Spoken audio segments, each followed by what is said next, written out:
காட்சி தென்பட்டுச்சு.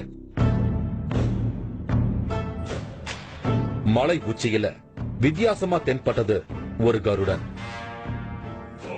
நீங்களும் பாருங்க, என்ன வித்தியாசம் தெரியுது. உடல் முழுவதும் வெண்மையா இருக்கும் கருடன்.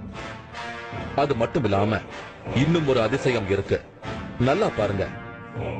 கேமரா இப்போ ஜூம் அவுட் ஆகுது. இப்ப கவனிங்க. ஆஹா, இதென்ன ஆச்சரியம். கருடன் ஒரே இடத்துல கம்பில கட்டி வச்சத போல பறந்தபடியே மிதக்குது.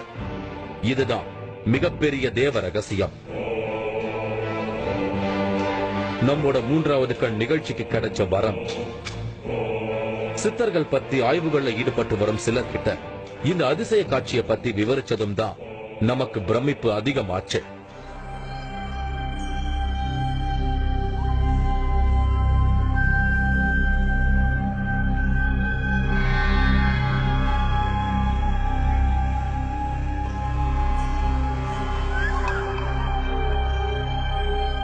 இது தெய்வீக கருடன். பிராணயாமத்தால தன் மூச்சு அடக்கி அப்படியே நிற்பதுதான் இந்த விஷயம். இதுதான் ஒரிஜினல் கருட தரிசனம். உடல் முழுவதும் இப்படி தூய வெண்மையோட இருப்பதை மட்டும்தான் விஷ்ணுவின் வாகனமாக சொல்லப்படுது. இதை பார்ப்பதே அரிதானது. இதை விட இன்னும் பெரிய உயரத்திலும் இப்படி இந்த கருடன் நிற்குமா? இன்னைக்கு பல பெருமாள் கோயில்கள்ல கருட சேவைன்னு நடத்தப்படுறதே இத சிம்பாலிக்கா உணர்த்தும் ஒரு செயல். ஆனா இதுதான் உண்மையான விஷ்ணுவின் கருட சேவை, கருட தரிசனம்.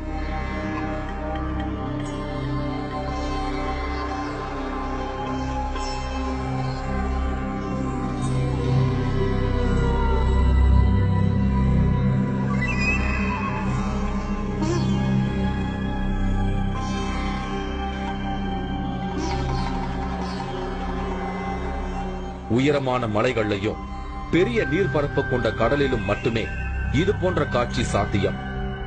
மேலே இருந்து பார்க்கும்போது வட்டப்பாறை காட்சி தரும் பர்வத மலையில கருடன் பிராணயாமா யுக்தியை பயன்படுத்தி ஒரே இடத்துல நின்றபடி தவம் இருக்கும் ஒரு அரிதான காட்சி இது.